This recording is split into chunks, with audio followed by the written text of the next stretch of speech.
Have you ever felt like you're being looked down upon without knowing why? Perhaps you've sensed that respect from others is slipping away, but the reason remains a mystery. Here's the truth. Small, seemingly harmless habits could be silently chipping away at your reputation. The thing is, these habits are more common than you think. And I know this because I've made many of the same mistakes myself. The key to change is awareness. Recognizing these behaviors is the first step toward regaining respect and rebuilding trust. In this video, we'll uncover 8 destructive habits that might be holding you back from the respect you deserve. From talking behind people's backs to blaming others for mistakes, each habit will be explored through real-life examples, relatable insights, and actionable solutions inspired by Stoic philosophy. And here's the best part. By addressing these habits, you'll not only strengthen your relationships, but also build a more confident and reliable version of yourself.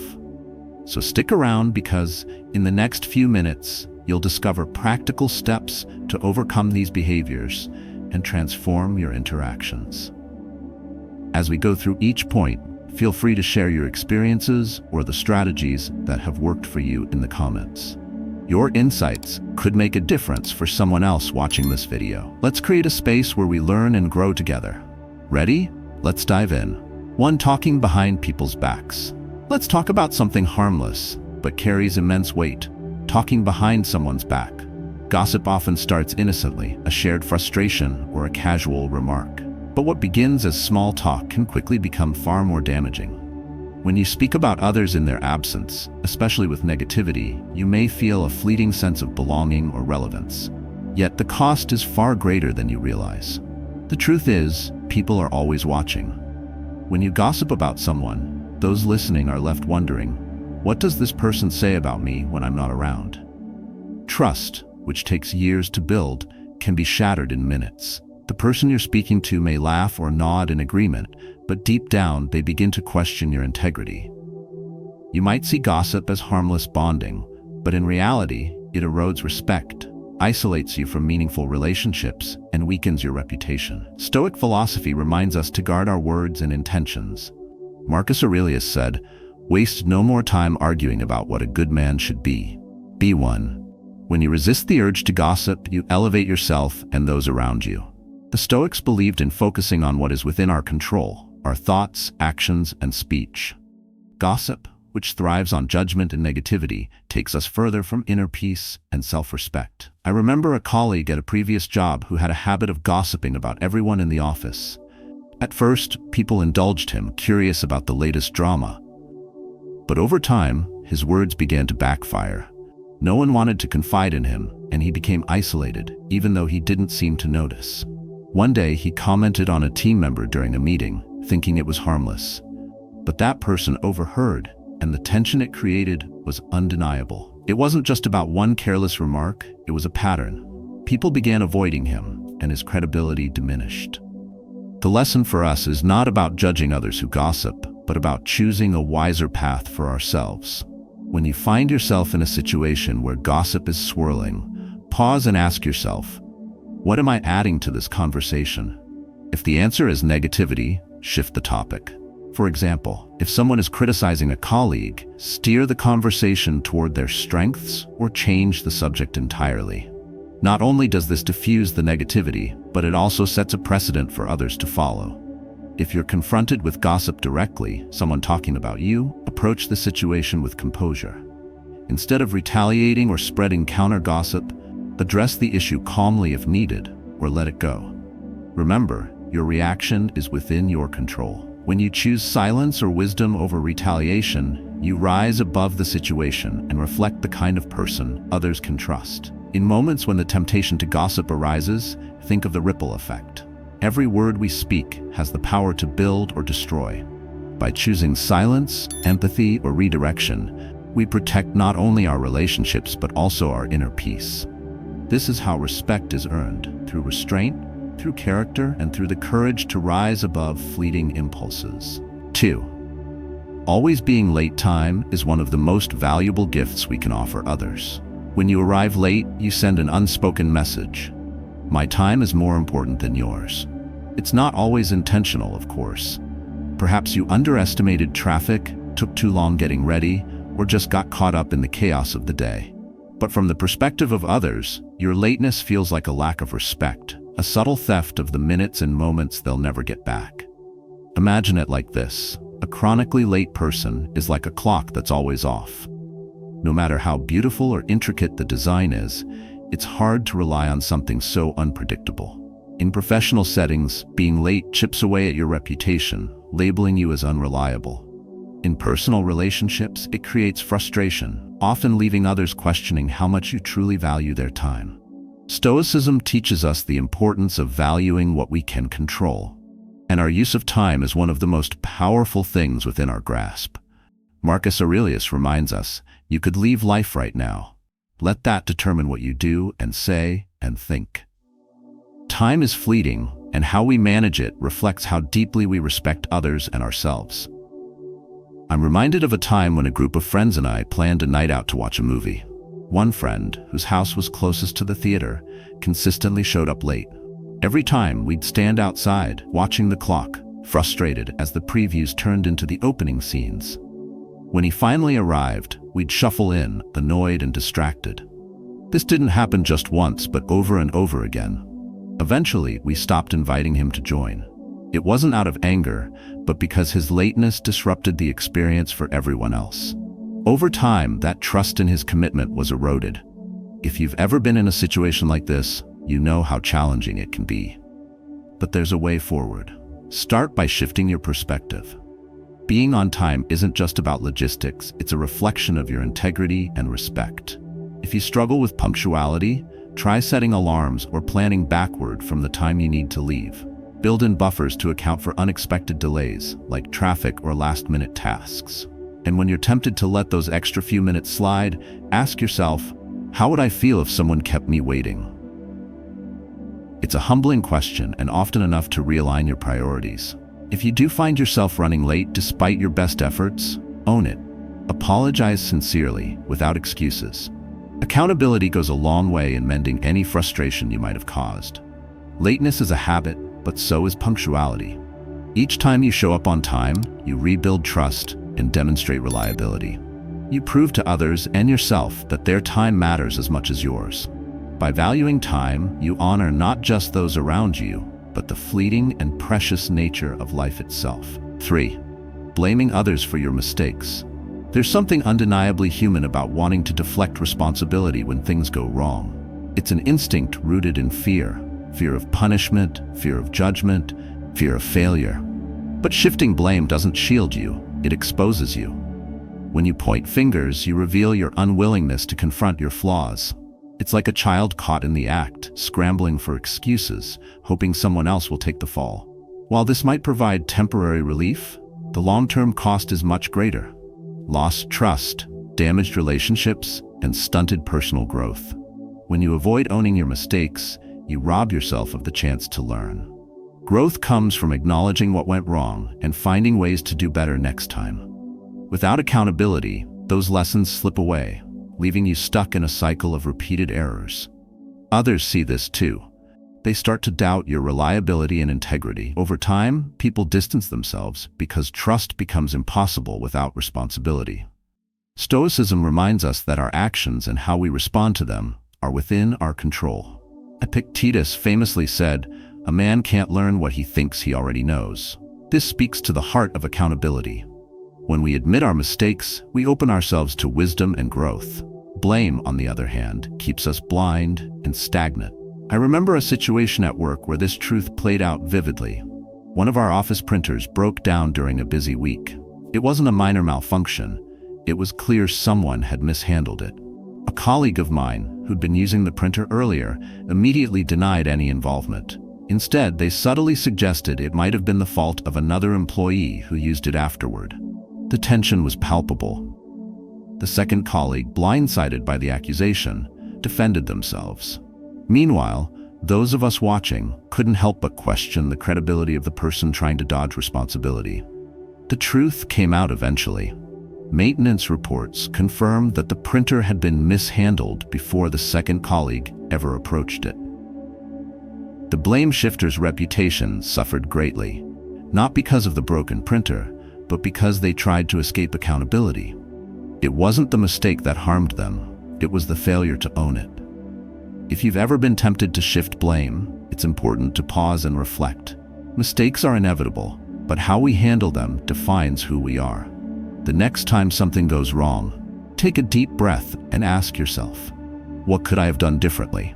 Instead of fixating on what others may or may not have done, focus on your role in the situation. Admit your mistake openly and take steps to correct it. Accountability not only rebuilds trust, but also demonstrates strength and maturity. In a world that often fears vulnerability, owning your errors sets you apart. It shows that you value growth over ego and truth over comfort. And in doing so, you gain something far greater than a clean record. You gain respect, both from others and from yourself. As the Stoics teach, it's not about being perfect, but about striving to be better. Responsibility is where that journey begins. 4. Interrupting others. Interrupting someone mid-sentence is more than just a conversational misstep. It's a signal that you value your voice over theirs. When you cut someone off, you inadvertently send the message that their thoughts, feelings, or perspectives are secondary to your own. It's not always intentional. Perhaps excitement or impatience gets the better of you, but the impact remains the same. Conversations disrupted by interruptions lose their flow, leaving both sides frustrated. It's like trying to read a book with torn pages. You miss crucial details and understanding becomes impossible. From a Stoic perspective, interrupting others reflects a lack of control over your emotions and impulses. Epictetus teaches us to master our desires and thoughts before they master us. When you feel the urge to interrupt, it often stems from a desire to be heard, to prove your point, or to steer the conversation in your favor. But Stoicism encourages us to listen more than we speak, finding strength in patience and understanding. I witnessed a vivid example of this at a birthday party for my friend's daughter. The event was filled with joy, and at one point, my friend stood up to share a heartfelt story about his daughter's growth and accomplishments. It was a beautiful moment of reflection and pride. But as he spoke, another guest repeatedly interrupted to share anecdotes about their child. Every interruption shifted the focus away from my friend's story, turning a special moment into a frustrating one. By the end of the evening, many guests quietly expressed their annoyance, and the interrupter's behavior left a sour impression. If you've ever found yourself in similar situations, it's worth reflecting on why the urge to interrupt arises. Is it impatience, excitement, or a need to feel included? Whatever the reason, recognizing it is the first step toward change. When someone else is speaking, focus fully on their words. Let them complete their thoughts before responding. Not only does this show respect, but it also allows you to truly understand their perspective, enriching the conversation. In moments where interruptions happen, whether from you or someone else, it's possible to reset the flow of the dialogue. If you've interrupted, apologize briefly and invite the other person to continue. If someone interrupts you, remain calm and politely guide the conversation back to your point. I'd like to finish what I was saying before we continue. These small acts of mindfulness can transform the dynamics of any interaction. Listening is more than just hearing words. It's an act of presence and empathy. When you give someone your undivided attention, you show them they matter. This fosters trust, mutual respect, and deeper connections. And while it may feel difficult to hold back your thoughts at the moment, the discipline you practice will ultimately strengthen your relationships and character. Stoic wisdom teaches us to value restraint and to choose our words carefully. By curbing the impulse to interrupt, you not only honor others, but also gain the clarity and respect that come from thoughtful communication. In the end, conversations where everyone feels heard and understood are the ones that truly matter. 5. Complaining too much. Complaining is like a persistent rainstorm. At first, it feels like a release, a way to vent frustrations, but when it continues, it becomes dreary, draining the energy of everyone around. It's easy to slip into the habit of pointing out what's wrong in our lives, the things that don't go as planned, the challenges we face. But constant negativity has a way of repelling people. Few want to be around someone who always focuses on problems without seeking solutions. At its core, complaining stems from dissatisfaction and a desire for change. However, instead of channeling that energy toward improvement, we often allow it to fester, creating an environment that feels heavy and hopeless. People around you begin to see you not as someone striving to overcome difficulties, but as someone stuck in a cycle of self-pity. Respect diminishes, not because of your struggles, but because of how you choose to express them. Stoicism provides a profound perspective on this. Marcus Aurelius once wrote, "You have power over your mind, not outside events. Realize this, and you will find strength." Complaining often arises when we focus on what we cannot control. But the Stoics teach us to shift our energy toward what we can change: our attitude, our actions, and our outlook. Instead of dwelling on obstacles, we should look for opportunities to grow and adapt. There was a period in my life when I struggled with both work and relationships. Deadlines at my job felt unmanageable, and the tension with my partner only added to the stress. I found myself venting constantly, to friends, colleagues, even strangers. At first, people listened patiently, offering advice and encouragement. But over time, I noticed their reactions shift. They grew quieter, their expressions less sympathetic. A close friend finally said, "I care about you, but it's exhausting to hear only the negative. What are you doing to fix this?" That moment forced me to reflect. I realized I had been so consumed by my complaints that I had overlooked the need for action. My frustrations, though valid, had become a storm that clouded not just my perspective, but also the relationships I valued. If you've ever found yourself in a similar place, there is a way forward. Begin by acknowledging your feelings without letting them control you. When you feel the urge to complain, pause and ask yourself, is this something I can change? If the answer is yes, channel your energy into finding solutions. If the answer is no, practice acceptance. This isn't about suppressing emotions, it's about constructively redirecting them. When you do need to vent, choose someone you trust and set a boundary for yourself. Limit the time you spend on negativity and balance it with gratitude. Share something positive, even in the face of hardship. This simple shift can transform your interactions, showing others that you're not defined by your struggles, but by your resilience. Complaining solves nothing, but taking action changes everything. By choosing a mindset of growth over grievance, you not only uplift yourself, but also inspire those around you. This is where respect begins. Not in perfection, but in the courage to rise above the rain. 6. Ignoring personal hygiene. First impressions are powerful. They shape how others perceive us and often determine opportunities in both personal and professional spaces. Neglecting personal hygiene, though seemingly trivial, can have a profound impact on how others view your reliability, discipline, and respect for both yourself and those around you. Poor hygiene sends an unspoken message. I don't care enough to put effort into myself. It's like showing up to a formal dinner in dirty clothes. You inadvertently disrespect the host and everyone else present. People notice the small things: wrinkled shirts, unkempt hair, or an unpleasant odor. These details may seem insignificant to you, but they speak volumes to those around you. It's not about superficiality, it's about respect. When you neglect your hygiene, others may interpret it as a lack of attention to detail, a disregard for professionalism, or an inability to manage the basics of life. Respect begins with how you present yourself, and if you don't take yourself seriously, others may struggle to do so as well. Stoic philosophy teaches us to focus on what is within our control. Personal hygiene is one of the simplest yet most impactful aspects of self-care. Marcus Aurelius reminds us, the soul becomes dyed with the color of its thoughts. How we care for our outer appearance reflects the care we give to our inner discipline and character. By maintaining cleanliness, we demonstrate mindfulness and a commitment to showing up as our best selves, no matter the circumstances. I once witnessed this truth firsthand during a job interview. A candidate walked into the room wearing a wrinkled suit, their hair disheveled and shoes scuffed. The interviewer's initial enthusiasm visibly dimmed. Though the candidate's qualifications were solid, their appearance created an immediate barrier. The effort they didn't put into themselves raised doubts about the effort they would put into the job. The interview ended quickly, and the opportunity was lost. Not because of a lack of skills, but because of a lack of preparation and respect for the process. If you've ever found yourself struggling with personal hygiene or appearance, it's not about striving for perfection. It's about creating habits that reflect self-respect and thoughtfulness. Begin with small, consistent actions.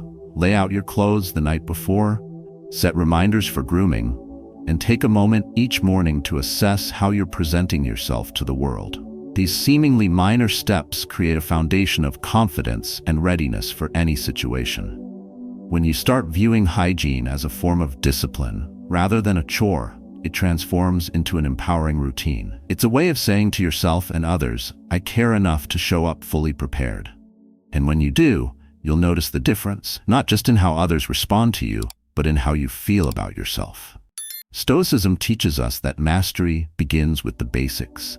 How we care for our bodies reflects the values we hold inside. By paying attention to personal hygiene, you're not only showing respect to others, you're cultivating a sense of pride and responsibility that impacts every area of your life. 7. Reacting defensively to feedback. When faced with criticism, it's natural to feel the sting of discomfort. But reacting defensively does more than shield your ego, it builds a wall between you and growth. Instead of seeing feedback as a gift, you may treat it as an attack, shutting down the conversation before it can help you improve. It's like covering your ears while someone is trying to speak. Nothing gets through, and you miss the chance to learn. Defensiveness can be subtle. A quick justification, a shift in blame, or even an attempt to discredit the person offering advice. But the result is the same. Over time, people stop trying to help. They feel their efforts are unwelcome, and their honesty only meets resistance. What's left is a growing sense of isolation, both socially and professionally. Reacting this way sends an unspoken message. I don't value your input, and with that, trust begins to erode. Stoic philosophy offers a profound solution. Epictetus reminds us, it is not what happens to you, but how you react to it that matters. Feedback is an opportunity, not a threat. Even when it's given poorly or feels unfair, there is often a nugget of truth waiting to be uncovered. The Stoics teach us to separate our emotions from the moment, focusing instead on what can be learned.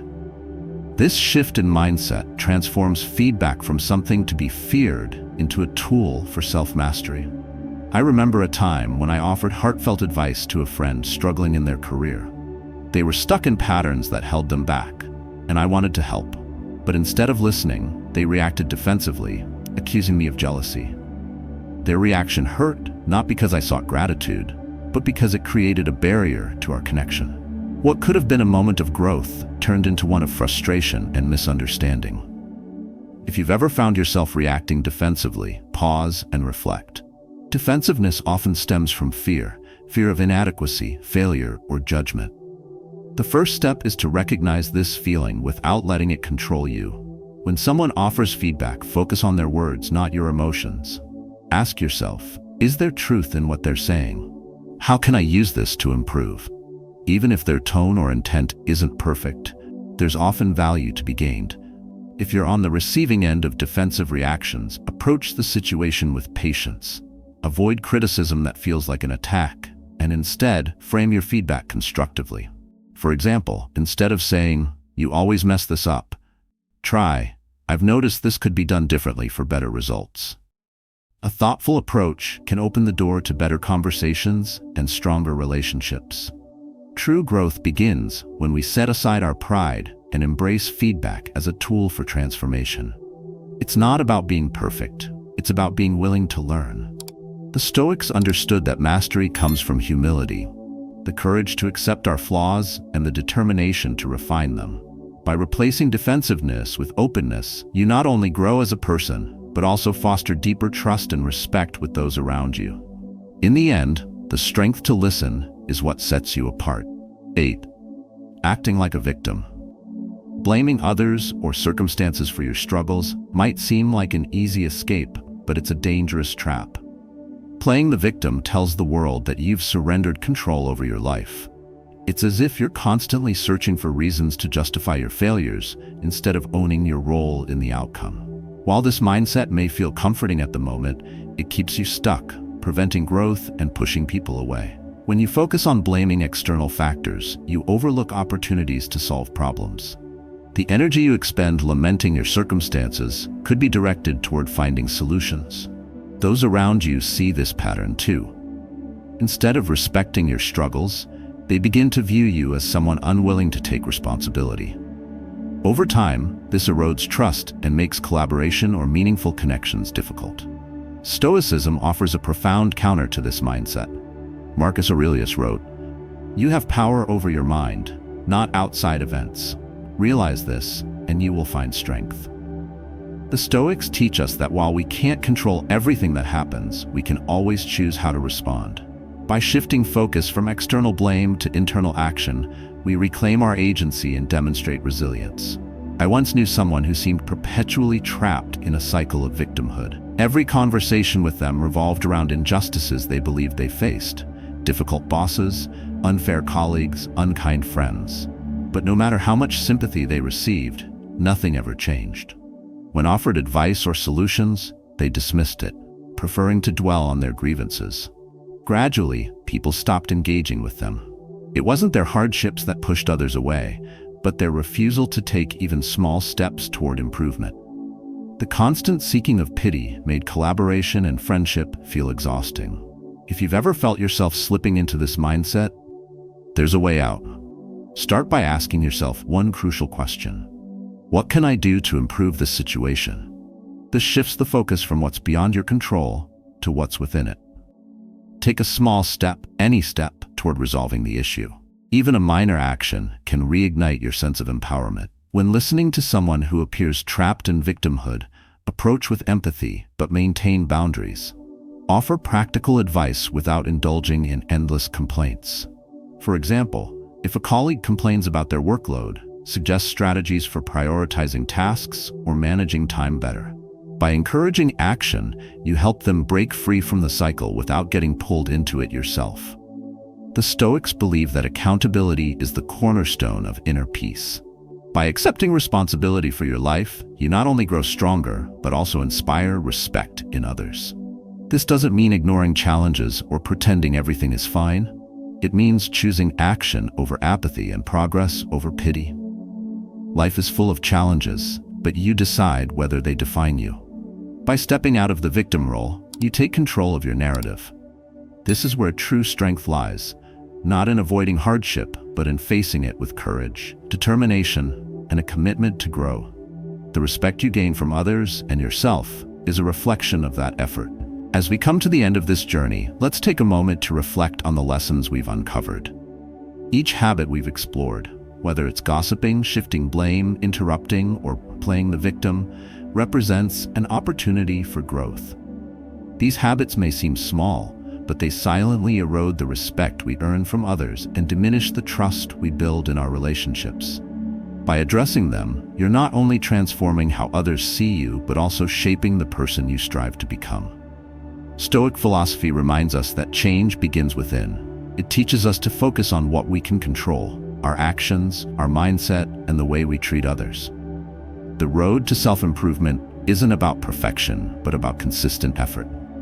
Every small step you take, pausing before you speak, taking responsibility for a mistake, or showing up on time, is a step toward becoming someone others admire and trust. Remember, this journey doesn't happen overnight.